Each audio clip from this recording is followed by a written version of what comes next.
Bonjour à toutes et à tous, nous sommes le 27 juin 2020 pour le 195e rapport de situation sur le Donbass, un rapport principalement axé sur l'évolution de la situation militaire, puisque nous avons malheureusement eu de nouveau des victimes civiles cette semaine dues au bombardement de l'armée ukrainienne, mais aussi l'évolution de la situation politique en Ukraine où le néonazisme décomplexé est de plus en plus visible. Je passerai vite fait sur la réunion des groupes de contact qui a eu lieu cette semaine au format vidéoconférence et le procès du MH17 qui se poursuit. Sur le plan militaire, du 20 au 26 juin 2020, l'armée ukrainienne a violé le cessez-le-feu en RPD à 34 reprises, donc on est à 50% de plus que la semaine dernière, durant lesquelles elle a tiré 144 obus de mortier de 120 et 82 mm, donc là aussi on est en hausse, pour un total de 401 munitions, donc là aussi on a 50% de plus que la semaine passée. Il faut y rajouter les 3 violations du cessez-le-feu, les 10 munitions tirées dont 3 obus de mortier de 82 mm durant les dernières 24 heures. Comme on peut le voir sur le graphique de la semaine, il y a de nouveau un jour à 0 bombardement. Et en fait, je me rends compte que c'est à chaque fois qu'on a soit une réunion des groupes de contact à Minsk, soit lors de la visite de la délégation ukrainienne à Berlin, ou lorsqu'ils ont des discussions fût-ce téléphoniques, que ce soit avec la Russie, la France ou l'Allemagne. Donc dès que l'Ukraine a besoin de se présenter sous un jour favorable pour prétendre qu'elle ne viole pas les accords de Minsk, qui entre autres le cessez-le-feu, comme par hasard, on a un jour à 0 bombardement. Bon, c'est mieux que rien du tout, mais bon, comme on peut le voir avec le bilan de la semaine, malheureusement, ça ne change pas le fait qu'on continue à avoir des victimes et des destructions, puisque les tirs de cette semaine de l'armée ukrainienne contre les RPD ont tué 1 civil, en ont blessé 2, on a eu 10 habitations endommagées. Côté ukrainien, les pertes hors combat de la semaine sont de 1 mort et 6 blessés, et les tirs de réponse de la milice populaire de la RPD, donc quand l'armée ukrainienne tire sur les zones résidentielles, la milice populaire a toujours l'ordre maintenant de répondre pour détruire les positions de tir. Ces tirs de réponse ont fait 4 morts et 10 blessés parmi les soldats ukrainiens cette semaine.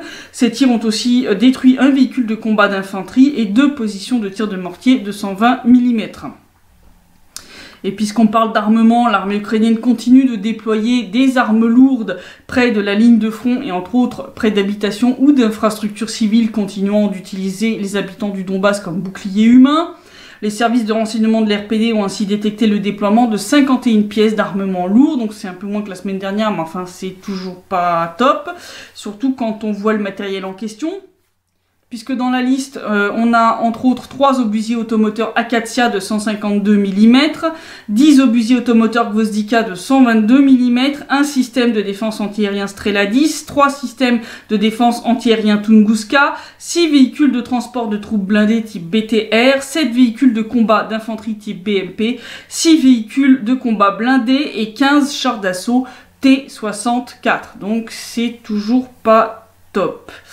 Et bien sûr, pour cacher tout ça, l'armée ukrainienne continue de brouiller les signaux des drones de l'OSCE. Je vais vous montrer une petite carte qui montre les endroits où les RPD a détecté de tels brouillages. Et puis, bien, je vous parlais des victimes civiles.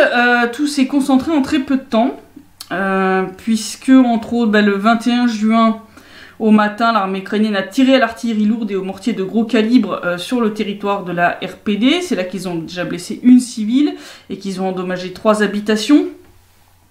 En fait, depuis que les 2 milices populaires ont abaissé leur niveau d'alerte, l'armée ukrainienne, comme on le voit, redouble ses bombardements contre les 2 républiques et surtout contre les zones résidentielles.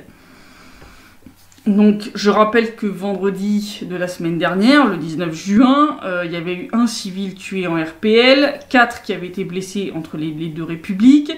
Comme on voit, ça n'a pas suffi. L'armée ukrainienne poursuit sa politique de tir délibéré contre les zones résidentielles et contre les civils du Donbass, puisque donc du 21 au 22 juin 2020, l'armée ukrainienne a violé 10 fois le cessez-le-feu, tirant 102 munitions contre le territoire de la RPD, dont 12 obus d'artillerie lourde de 122 mm.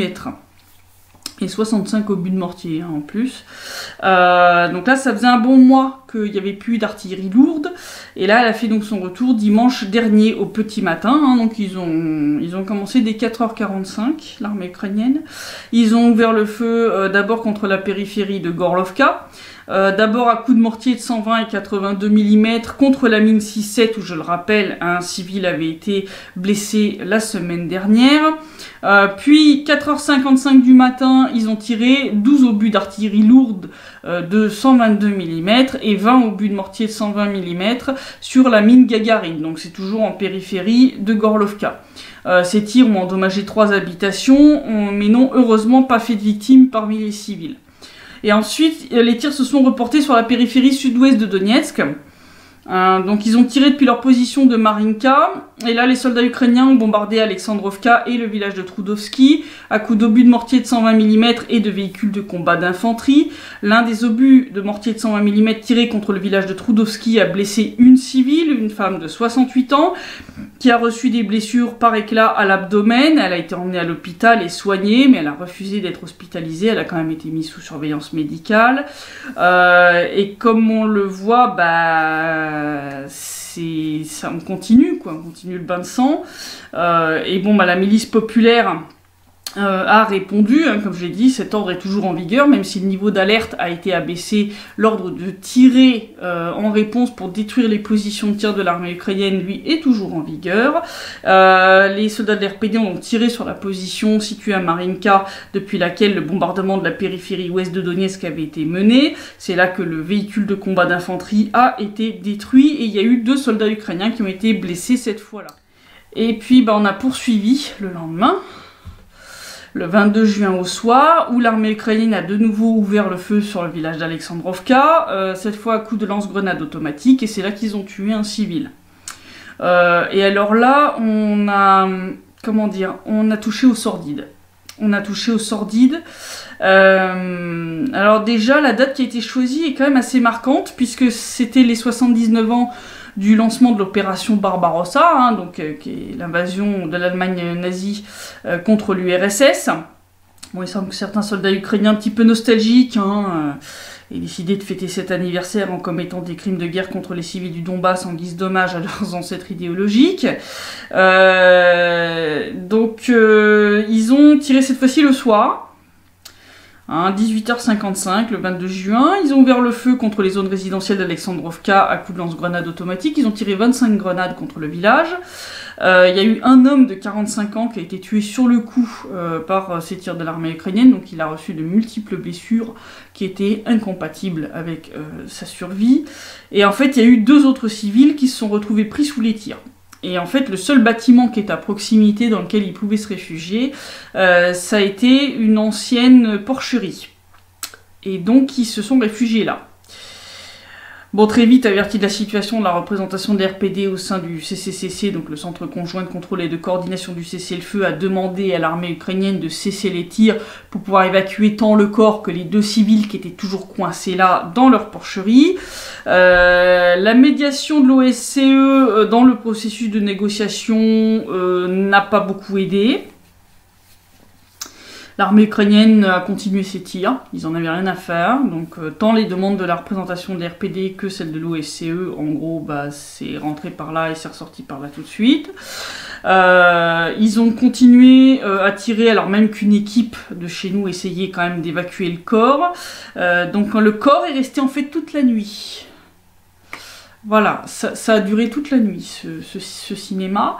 Il aura fallu attendre le petit matin pour que l'armée ukrainienne daigne enfin fournir les garanties de sécurité demandées, respecte le cessez-le-feu assez longtemps pour que la milice populaire de l'RPD puisse aller à la fois évacuer le corps de l'homme qui a été tué et les 2 autres civils qui se sont retrouvés bloqués en fait toute la nuit dans leur abri de fortune, parce que dès qu'ils essayaient de sortir de là, ça tirait dans tous les sens, donc... impossible pour eux, ils ont passé toute la nuit là-dedans à se demander s'ils n'allaient pas se prendre un pélo sur la tête. Et l'évacuation était à peine menée que l'armée ukrainienne a recommencé à tirer aux lance-grenades automatiques sur Alexandrovka, ce qui fait qu'on n'a pas pu se rendre sur place. Voilà, donc les journalistes, on nous a dit désolé, c'est trop dangereux, vous n'y allez pas. Seuls les membres du service de presse de la milice populaire ont pu y aller, parce que c'est des soldats. Mais les journalistes civils, ça a été non. Voilà, ils ont estimé que c'était beaucoup trop dangereux pour nous, ce que je comprends tout à fait. C'est malheureusement actuellement la crainte des autorités, c'est-à-dire ce genre de situation où l'armée ukrainienne tire sur un endroit, et puis au moment où en fait, entre autres, les journalistes devraient se rendre sur place pour pouvoir aller filmer, et bien que l'armée ukrainienne ouvre à nouveau le feu et que les journalistes même se retrouvent pris pour cible. Donc ça, c'est quelque chose qui est déjà arrivé en 2017. On a eu quand même, je rappelle, plusieurs collègues qui ont été blessés par de tels tirs sur des endroits qui avaient été visés la veille. Voilà, et au moment où les journalistes étaient sur place pour faire leur travail, ils se sont retrouvés pris sous les bombardements. Voilà, donc ça, c'est malheureusement quelque chose où ça va devenir de plus en plus compliqué de faire notre travail, puisque l'armée ukrainienne n'en a strictement rien à faire de respecter ni la Convention de Genève, ni les accords de Minsk, ni tout ça. C'est vraiment... c'est hallucinant, enfin bref. En tout cas, de manière absolument cynique et répugnante, le commandement de l'armée ukrainienne justifie tous ces crimes de guerre en prétendant que les soldats ukrainiens ne font que tirer sur les positions depuis lesquelles la milice populaire tire. Sauf que cette justification, c'est celle que Zelensky nous avait sortie il y a un mois à peu près, hein, et que j'avais déjà démonté complètement. Hein. Je vous ai déjà démystifié, débunké, c'est pas la peine de nous le ressortir ce fake. Je veux dire, ça va bien. Je veux dire, quand vous tirez sur des maisons qui sont à 2 km de la ligne de front, je veux dire qu'il n'y a pas d'armement, qu'il n'y a pas de soldats, qu'il n'y a pas de position, ça tombe à la flotte votre truc, hein. Je veux dire, ça tient pas la route. Voilà, et puis de toute façon, même si c'était le cas, à partir du moment où la représentation de la RPD au sein du CCCC et l'OSCE demandent un cessez-le-feu complet pour évacuer le corps d'un civil mort et 2 autres civils, hein, je rappelle, qui étaient toujours vivants et qui étaient bloqués sous les tirs, normalement, l'armée ukrainienne se doit de respecter la trêve qui est demandée. Je veux dire, on n'est pas des barbares, bordel. Il y a un truc qui s'appelle la Convention de Genève, je rappelle que l'Ukraine l'a signé. Ce serait quand même peut-être bien que vous en fassiez circuler une petite copie parmi vos soldats, parce que là, c'est quand même assez effrayant. Parce que là, pendant toute une nuit, l'armée ukrainienne a délibérément poursuivi ses tirs contre le village d'Alexandrovka pour empêcher l'évacuation du corps. C'est absolument répugnant. Je veux dire, là, on touche le fond de l'ignominie. C'est une situation d'ailleurs qui a été tellement choquante qu'elle a été dénoncée par les représentants de la RPD au sein du CCCC, hein, qui ont déclaré que l'ennemi fait des tentatives de plus en plus brutales et inhumaines pour déstabiliser la situation en essayant de forcer les défenseurs de la République à riposter. La partie ukrainienne, avec un cynisme particulier, a ignoré à la fois nos demandes d'évacuation du corps du défunt et des civils qui se trouvaient sous les tirs, et le rôle de médiation de la mission de surveillance spéciale de l'OSCE. Non seulement les forces armées ukrainiennes continuent de tirer quotidiennement sur la République en utilisant des armes interdites par les accords de Minsk, mais elles violent également les mécanismes convenus pour fournir les garanties de sécurité. Bon, pour la RPD, je pense que là-dessus, ils ont totalement raison. On en est arrivé à cette situation-là à cause de l'inaction, entre autres, des garants occidentaux, c'est-à-dire la France et l'Allemagne, hein, qui, à force de ne pas jouer leur rôle de garant des accords de Minsk, ont laissé à l'Ukraine un sentiment d'impunité totale. Hein, la représentation de la RPD a dit que c'est quand même pas le premier cas de mépris de la part de l'Ukraine pour les accords conclus et les obligations internationales dans le cadre du processus de négociation de Minsk. Cette situation a été créée par l'inaction des pays occidentaux garants, qui permettent également au gouvernement de Kiev de ne pas donner de garantie de sécurité pour les travaux de réparation et de restauration de la canalisation d'eau d'Elenovka depuis plus de 6 mois, et ce, dans le contexte de l'épidémie de coronavirus. Nous pouvons affirmer qu'un tel consentement aux actions agressives du gouvernement ukrainien conduira à la destruction complète des mécanismes d'interaction, ce qui affectera directement la vie des personnes habitant près de la ligne de contact. Donc la RPD a appelé les garants occidentaux des accords de Minsk et les organisations internationales à faire pression sur l'Ukraine pour que ce genre de situation ne se reproduise pas. En attendant une hypothétique réaction de Paris et Berlin, la milice populaire de la RPD a répondu là aussi à ces tirs de l'armée ukrainienne, des tirs qui ont fait donc 1 mort et 2 blessés parmi les soldats ukrainiens. Alors, on peut se demander, mais pourquoi ça se réveille d'un seul coup un peu côté ukrainien? Je pense que c'est lié à plusieurs choses. Je pense que c'est lié déjà au fait que le FMI a accepté de filer 5 milliards à l'Ukraine et qu'ils leur en ont déjà versé 2,1 milliards de dollars. Hein, que les États-Unis ont fourni là, une aide sous forme de matériel militaire pour une valeur de 60 millions de dollars, qu'ils ont promis une aide de 245 millions, 250 millions. Hein, ils ont approuvé un paquet d'aides d'à peu près ce montant-là pour Kiev. Bon, puis si on rajoute à ça tous les propos récents concernant le côté non contraignant des accords de Minsk, moi je vous le dis, je pense que la situation risque de s'aggraver de nouveau sous peu si les garants occidentaux se réveillent pas. Parce que l'Ukraine a reçu en gros le pognon et le matériel militaire qui vont lui permettre de poursuivre sa guerre dans le Donbass. Donc ça, clairement, je pense que c'est pas bon du tout.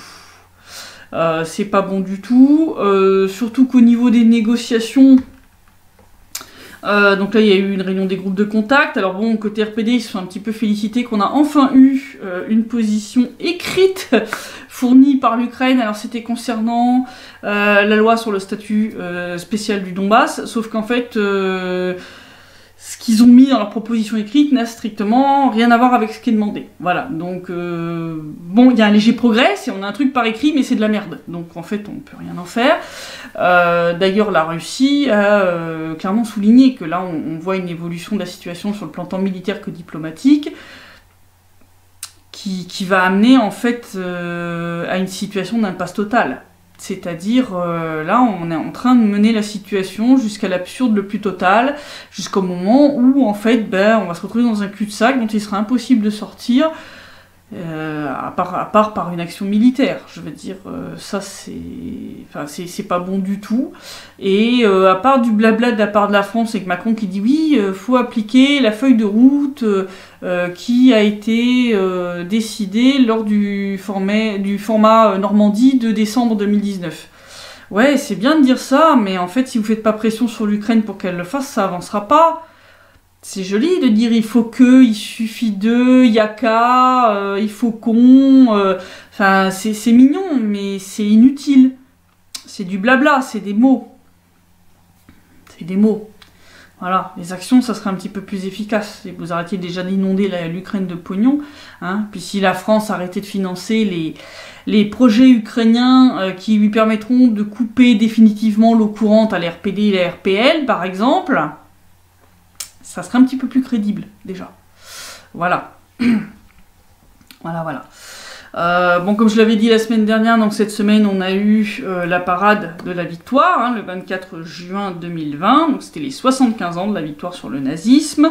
Donc, comme je le rappelle, cette année, pour cause de coronavirus, on n'a pas fait la parade le 9 mai comme on le fait d'habitude, mais on l'a fait le 24 juin, comme la Russie, ce qui fait qu'en fait, on a marqué un truc un peu historique, puisque il y a 75 ans, jour pour jour ce jour-là, eh bien, avait lieu la première marche de la victoire. La première marche de la victoire, elle n'avait pas eu lieu le 9 mai, elle avait eu lieu le 24 juin 1945 à Moscou. Et donc là, 75 ans après, pour cause de coronavirus, on s'est retrouvés à célébrer la victoire exactement à la même date qu'il y a 75 ans. C'est assez, voilà, c'est un petit clin d'œil comme ça du destin. Donc malgré l'épidémie, plusieurs milliers d'habitants de la RPD sont venus assister à la parade dans le centre de Donetsk. L'ambiance était tout aussi festive que d'habitude. Cette année, on a eu 2500 soldats et membres de la jeune garde de la RPD qui ont participé à cette parade. Donc on est au double de l'année dernière. 110 pièces d'équipement militaire de plusieurs époques ont aussi défilé, puisque cette année, la parade s'est ouverte par un défilé de soldats en uniforme et dotés d'armes de la Seconde Guerre mondiale, avant le défilé des troupes de la milice populaire dans leurs uniformes et avec leurs armes modernes. Donc on a eu d'abord donc les soldats avec le bon vieux casque en métal et puis les uniformes, vous irez voir sur la vidéo que j'ai publiée. Le défilé des pièces d'armement lourd a suivi la même logique, avec d'abord le fameux char T-34, qui roule toujours, les Katyusha, les fameux orgues de Staline, les ancêtres des Grad, Smerch et Uragan, plusieurs canons et mitrailleuses de la Seconde Guerre mondiale, puis ensuite sont venus les véhicules de transport de troupes blindées, véhicules de combat d'infanterie, chars d'assaut, lance-roquettes multiples et autres pièces d'armement modernes.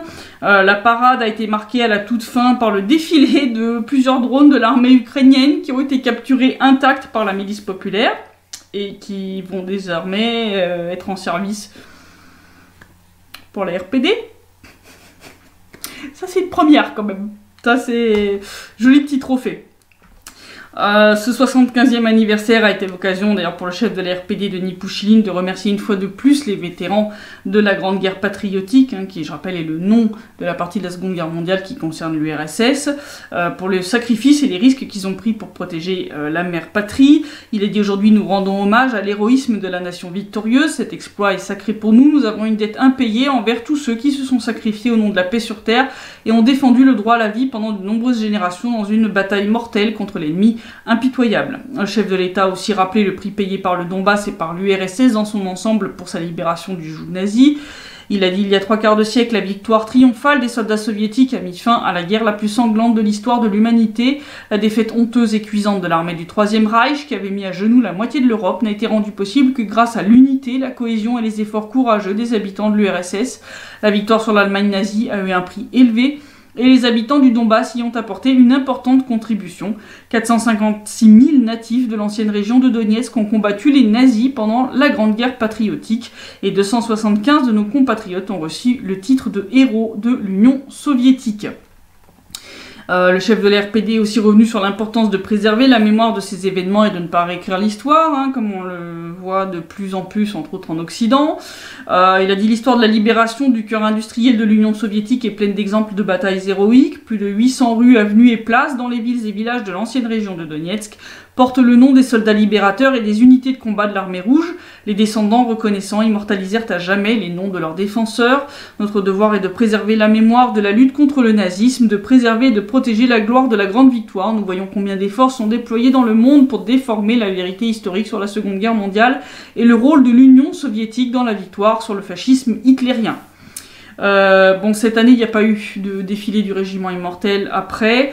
On a suivi en cela l'exemple de la Russie. Russie dont les drapeaux d'ailleurs ornaient massivement les rues de Donetsk. Ça a marqué les quelques journalistes étrangers qui sont venus ici pour le défilé, qui m'ont dit c'est impressionnant, il y a des drapeaux russes partout.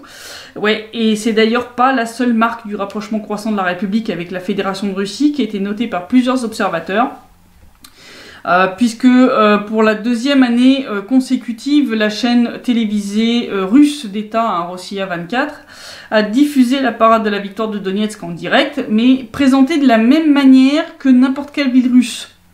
C'est-à-dire, elle a été présentée comme si c'était Rostov-sur-le-Don, ou Voronezh, ou Moscou. Voilà, avec juste le nom de la ville, Donetsk, et sans aucune mention du type République autoproclamée, ou Est de l'Ukraine. Non, non, t'avais juste Donetsk. C'est-à-dire, tu lisais le truc, si tu faisais pas gaffe, si tu sais pas où c'est, tu te dis c'est en Russie, en fait. Voilà, ce qui fait que la capitale des RPD s'est retrouvée assimilée à une ville de la Fédération de Russie comme les autres. Bon, je pense que là, ça a bien fait grincer les dents en Ukraine, et je pense que ça explique la petite réaction épidermique qu'il y a eu de la part du ministère des Affaires étrangères ukrainien, qui a piqué une crise, et qui a envoyé une note de protestation pour les défilés, tant dans le Donbass, donc à Donetsk et Lugansk, que en Crimée. Donc ils ont envoyé une note de protestation à la Russie. Voilà. Mais bon, voilà, c'est comme ça. Vous avez tout fait pour repousser le Donbass et la Crimée, venez pas chialer après, je veux dire, vous êtes les seuls responsables. Je vais vous parler aussi du procès du MH17 qui se poursuit, ça devient littéralement surréaliste. Donc cette semaine, il y a eu les auditions, entre autres, des avocats de la défense de Poulatov, qui ont quand même souligné plein de trucs qui vont pas dans l'enquête officielle. Ils ont demandé à ce que les hypothèses alternatives à celle du bouc qui aurait été tiré de la part d'un bouc russe, enfin amené depuis la Russie, etc., que tout ça soit investigué, parce qu'ils ont souligné qu'il y a plein de trucs qui vont pas.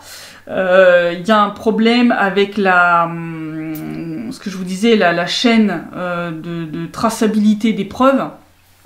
Et entre autres, il a été découvert qu'en fait, un certain nombre de corps qui, donc comme je vous le disais la dernière fois, avaient été laissés genre pendant 2 semaines en Ukraine sans surveillance, à Kharkov, il y en a eu 27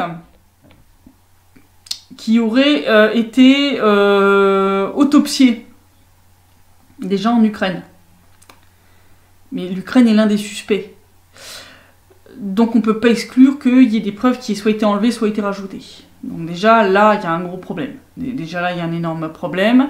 La défense a souligné que l'équipe d'enquête n'avait pas assez tenu compte, entre autres, plus de la vingtaine de témoignages de civils et de militaires qui ont vu des avions de chasse ukrainiens ce jour-là dans le ciel à proximité de l'endroit où a eu lieu le crash, etc., etc. Donc ils ont demandé en fait que l'enquête soit refaite.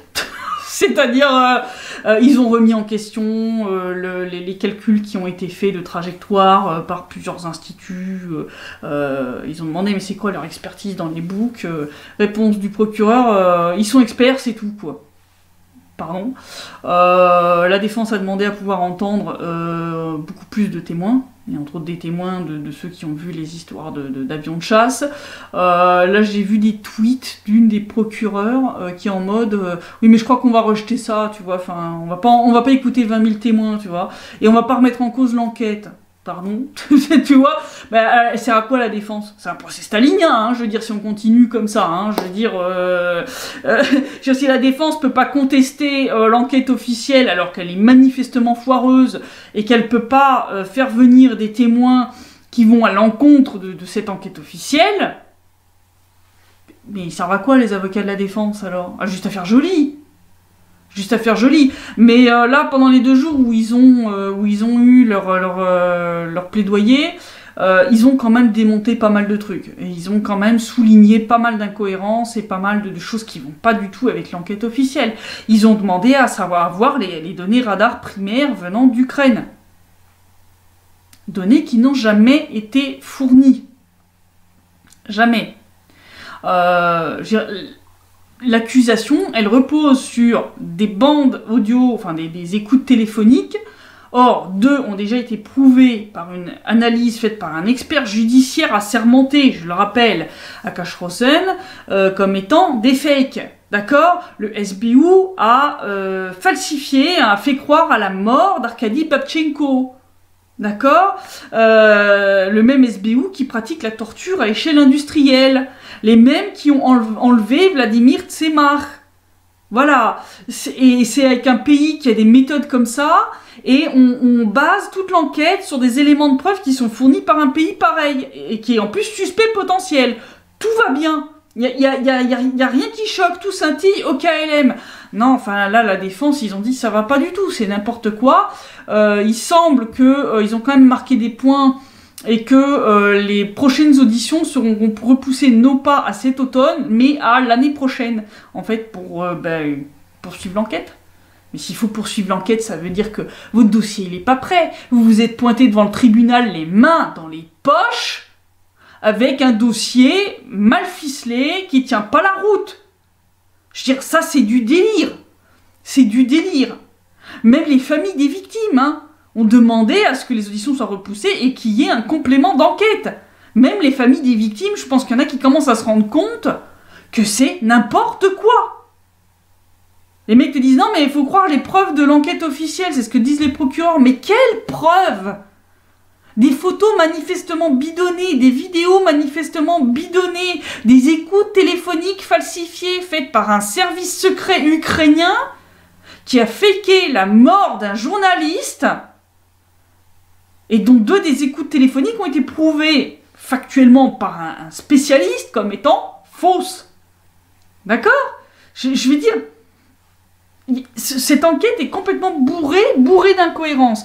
Le DSB comme le JIT a passé son temps à faire des appels à témoignages, mais tous les témoins qui n'allaient pas dans le sens de le bouc russe, paf, tous ceux qui ont vu, la vingtaine qui ont vu des avions de chasse ukrainiens dans le ciel à proximité du MH17 juste avant le crash, ces gens-là n'ont pas du tout été pris en compte par l'enquête officielle.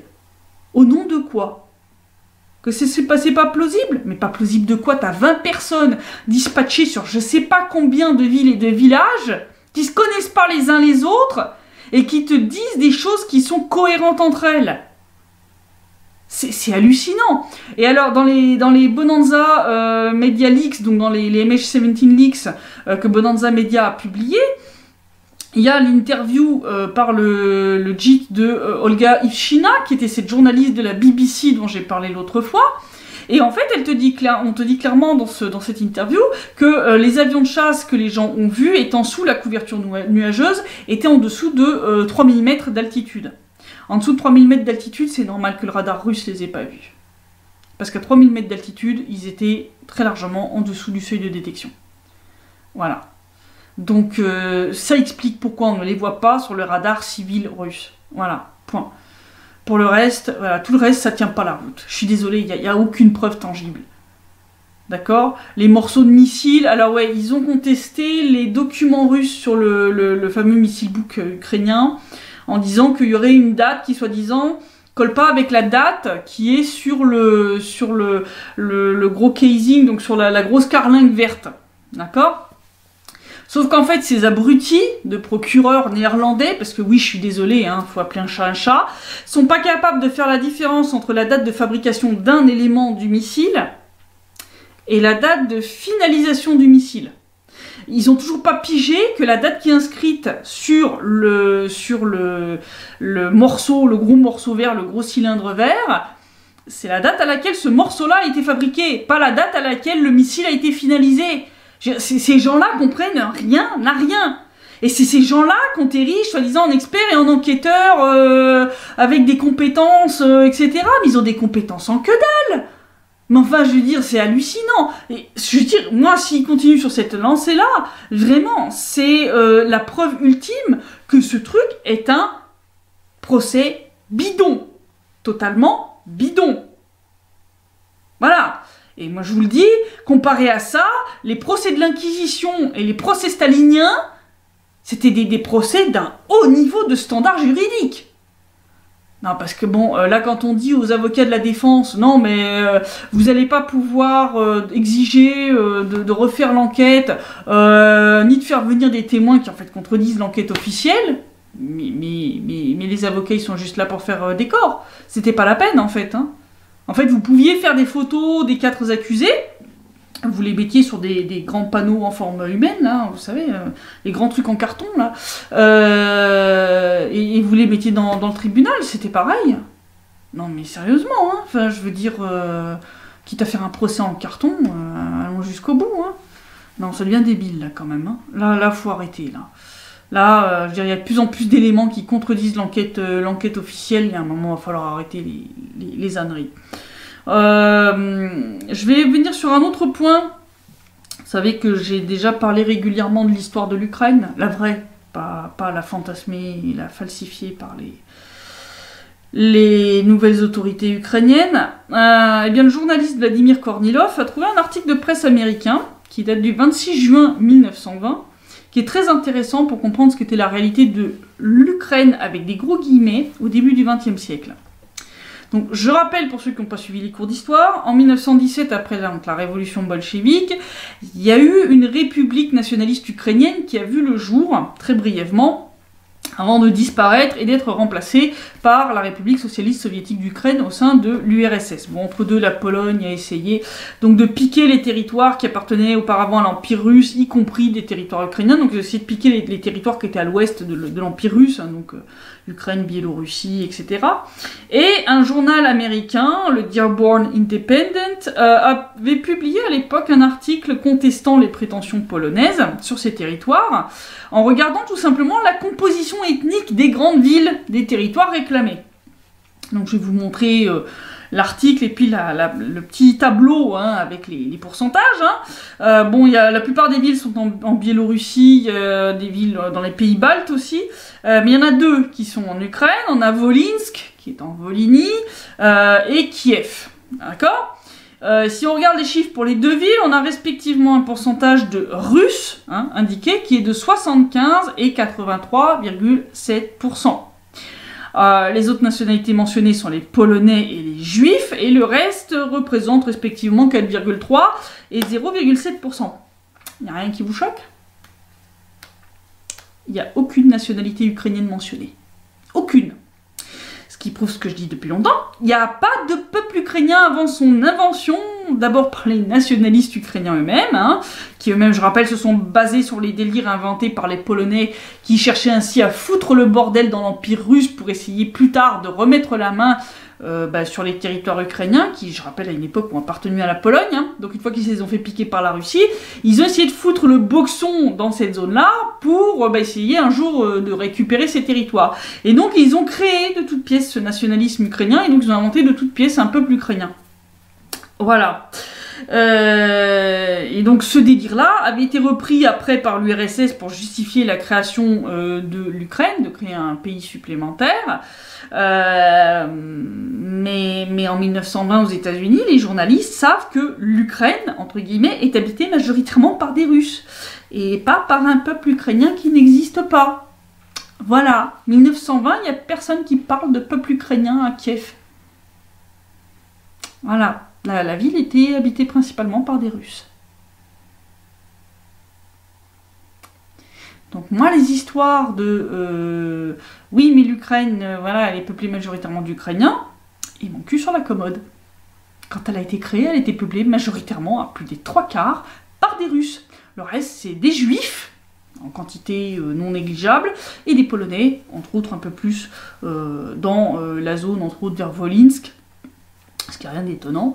Voilà. Mais donc, quand ils ont créé la RSS d'Ukraine, la RSS d'Ukraine était habitée majoritairement par des Russes, ce qui est logique, puisque la zone appartenait à l'Empire russe. Voilà, donc c'est là que toute l'histoire fantasmagorique de l'Ukraine se casse la gueule sur la réalité. Qu'est-ce que vous voulez que je vous dise, moi? D'ailleurs, je vais revenir sur certaines accusations de certains trolls qui viennent me dire « Oui, mais pourquoi vous haïssez l'Ukraine ?» Je ne hais pas l'Ukraine. J'énonce des faits qui vous plaisent pas, mais c'est des faits. Ça s'appelle la réalité. Voilà, s'il y en a qui veulent vivre à Fantasyland, ils vont vivre à Fantasyland. Voilà. Vous mettez des petites lunettes roses et puis vous vous déguisez en bisounours.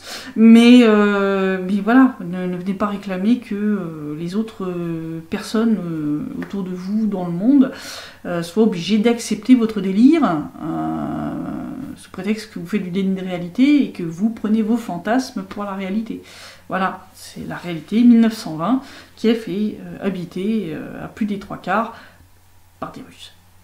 Voilà, il n'y a pas d'Ukrainiens. C'est tout. Fin de l'histoire. Et si on regarde justement l'évolution générale de la situation en Ukraine et surtout la situation politique, ça fait un petit moment quand même que je tire la sonnette d'alarme sur le fait que depuis le Maïdan de 2014, l'Ukraine s'enfonce de plus en plus dans le néonazisme décomplexé. Ah bah là, les 2 dernières nouvelles récentes le prouvent. Bon, les prochains qui me disent non, il n'y a pas de néo-nazis au pouvoir en Ukraine et que c'est juste de la propagande russe, je vais leur mettre le nez dans le caca, parce qu'à un moment, il faut arrêter.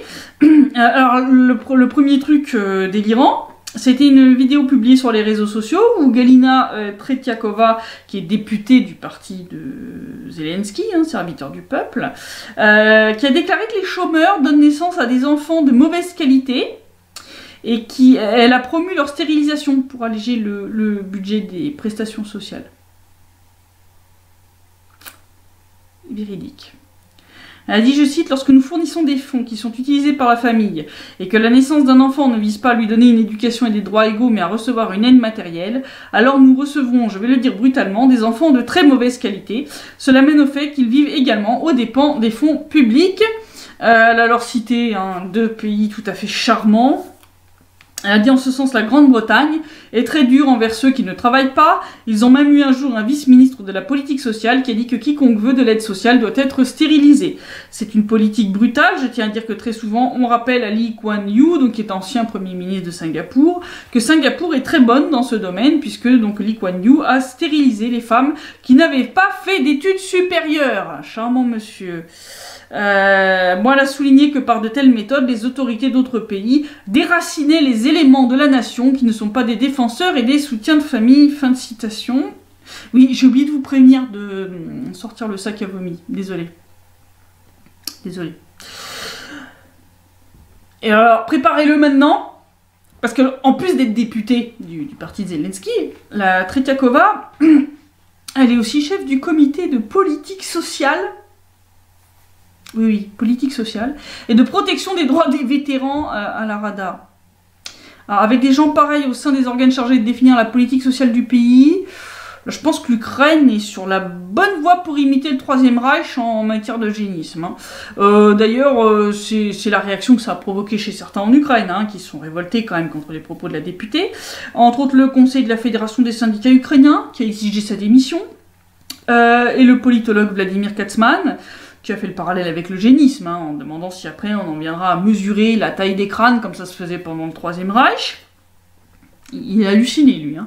Et après l'explosion du scandale, alors la Tretiakova n'a pas démissionné, et alors elle nous a pondu une réponse hier, cette connasse, oui, j'ai pas d'autres mots, je suis désolée, a dit que non seulement elle va pas démissionner, mais qu'en plus, elle a dénoncé ceux qui la critiquent pour ses propos, en disant que c'était du harcèlement. Chérie, t'es un personnage public, et tu sors des propos de merde absolument nauséabonds. Ferme-la. Je veux dire, là, tais-toi définitivement parce que ça vaut mieux. C'est juste hallucinant. Puis elle n'est pas la seule au rayon nauséabond, puisque Igor Goujva, le rédacteur en chef de Strana, a expliqué sur son mur Facebook que les propos de Tretiakova sont dans la même ligne idéologique que les réformes de la santé, à savoir réduire les dépenses sociales. Et alors après, il s'est lancé dans la justification de cette idéologie, repréparer le sac à vomi, en expliquant qu'au vu de l'état économique actuel de l'Ukraine, il y a trop d'habitants dans le pays, qu'il faut donc réduire encore plus la population pour arriver d'ici 5 à 15 ans à l'équilibre. Vous pouvez vomir. Des propos qui ont été d'ailleurs indirectement confirmés par Vadim Rabinovitch, député ukrainien. D'accord, c'est pas de la propagande russe, c'est un député ukrainien, qui te dit qu'en fait, il y aurait un mémorandum secret entre l'Ukraine et le FMI pour continuer effectivement de baisser la population ukrainienne. Il semble que l'objectif, c'est 10 millions. Voilà. Ils estiment qu'à 10 millions, c'est bien, voilà, 10 millions, l'Ukraine n'est plus qu'une pauvre petite colonie avec 3 pécores, juste suffisant pour pouvoir cultiver les terres qui seront exploitées par Bayer Monsanto et puis tous les autres. Voilà. Voilà. C'est ça l'objectif. Je veux dire, ils s'en cachent pas, les mecs. Je rappelle quand même que l'Ukraine a déjà perdu des millions d'habitants depuis la chute de l'URSS, que ça se poursuit de manière accélérée depuis le Maïdan, et que ça provoque des problèmes croissants de financement, tant du budget de l'État que des retraites. Parce que quand t'as moins d'habitants, t'as moins de rentrées budgétaires. T'as moins de gens qui payent des impôts. Puis moins il y a de gens qui font des enfants, moins dans l'avenir, t'auras de gens qui vont aussi payer des impôts. Il n'y a plus assez de jeunes qui financent tout ça. Donc, je rappelle que l'Ukraine est déjà de plus en plus endettée et est en train de mendier des miettes au FMI pour essayer d'arriver à rembourser les prêts précédents. Donc, je voudrais savoir comment l'Ukraine va rembourser ses créanciers, dont le FMI à l'avenir, avec moins d'habitants qui contribuent au budget du pays. Je voudrais savoir ce que Madame Tretiakova ou Monsieur Goujva vont proposer à ce moment-là, d'euthanasier les vieux. Ils vont euthanasier les retraités et les handicapés, puisque bon, ils ont l'air de suivre la voie idéologique de leurs ancêtres qui collaboraient joyeusement avec les nazis. Non, mais je sais pas, je pose la question. Parce que la collaboration de l'Ukraine avec les nazis, elle s'est quand même retrouvée, et ça c'est la deuxième nouvelle, affichée en grand sur les panneaux publicitaires de la ville de Kherson. Je vais vous montrer la photo. Grâce à l'idée lumineuse de son maire, donc, parce que ça va être bientôt l'anniversaire de l'acte de restauration de l'Ukraine, qui avait été publié le 30 juin 1941. Alors, ce qui est assez rigolo, il y en a plusieurs qui l'ont souligné, les affiches cachent avec un ruban aux couleurs du drapeau ukrainien le nom d'Adolf Hitler dans le texte. Mais pas la mention de l'Allemagne nazie, par contre. Voilà, qui se retrouve dans le 3e point de cet acte, qui avait été signé à l'époque par Stepan Bandera, je le rappelle. Et donc voici la traduction complète. Voilà, préparer le sac à vomi aussi. Ça disait, je cite, « Le nouvel État ukrainien travaillera en étroite collaboration avec la grande Allemagne nationale-socialiste, sous la direction de son chef Adolf Hitler, qui est en train de créer un nouvel ordre en Europe et dans le monde et qui aide le peuple ukrainien à se libérer de l'occupation moscovite. L'armée populaire révolutionnaire ukrainienne, qui a été formée sur les terres ukrainiennes, continuera à lutter avec l'armée allemande alliée contre l'occupation moscovite pour un État souverain et uni et un nouvel ordre dans le monde entier. Alors je vais vous montrer une petite photo de la publication originale, hein, du truc gerbatif là. Vous pouvez vérifier par vous-même, hein, le texte n'a pas été déformé, hein, donc même pour ceux qui lisent pas le russe, voilà, hein, on voit clairement la mention d'Adolf Hitler dedans, hein, je veux dire, bon, c'est quand même, voilà quoi. C'est... Non, c'est hallucinant, c'est hallucinant, là, en célébrant publiquement l'anniversaire de cet acte ouvert de collaboration avec les nazis, le maire de Kherson vient de prouver que l'Ukraine actuelle a bien sombré totalement dans le néonazisme le plus décomplexé, parce que là, c'est pas l'initiative de petits groupuscules nazis, c'est pas Azov, c'est pas... Non, c'est le maire d'une grande ville du pays. C'est une autorité officielle, quand même, c'est pas Joël Clodo, hein, c'est pas le balayeur du coin. C'est pas le petit groupuscule qui fait des réunions dans sa cave. C'est le maire de Kherson. D'accord? Qui affiche sur des panneaux géants dans sa ville la collaboration de son pays avec l'Allemagne nazie. Et il n'y a personne qui trouve rien à y redire. Puis surtout pas Zelensky. Hein. Je rappelle que Bandera et ses petits copains ont exterminé les co-religionnaires de Zelensky et du grand-père de Zelensky qui lui se battait dans l'armée rouge. S'il n'y a rien qui te choque, mon gars, écoute, moi je sais pas comment tu fais pour te regarder le matin dans le miroir. Mais voilà, donc je dirais entre ça et les propos eugénistes de la Tretiakova, si vous aviez des doutes sur le fait que l'Ukraine post-Maïdan est un pays qui a sombré officiellement dans le néonazisme d'État, ben là vous en avez plus. Vous en avez plus. Voilà. Et ce néonazisme, ben les dirigeants occidentaux ferment les yeux dessus, puis jettent un petit voile pudique façon Tartuffe, hein, pour cacher à leur population le marais putride qu'ils sont en train de soutenir, tant politiquement que financièrement. Je signale que vos impôts servent à soutenir ces mecs-là. D'accord? Voilà. Je pense que c'est intéressant pour vous de le savoir, quand même, ou par votre pognon.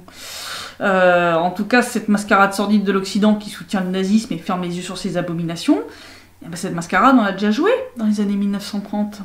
Voilà à quoi ça mène d'avoir réécrit l'histoire en Occident. On est en train de répéter les mêmes conneries qu'il y a un siècle, et les conséquences seront les mêmes.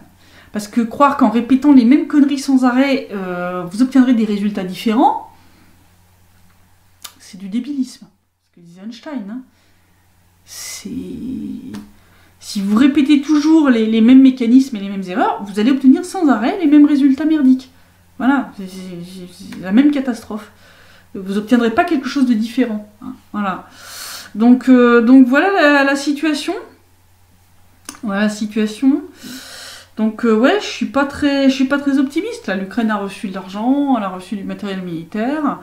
Là, on voit qu'en plus des obusiers de 122 mm, il y a aussi des obusiers de 152 mm qui ont été sortis.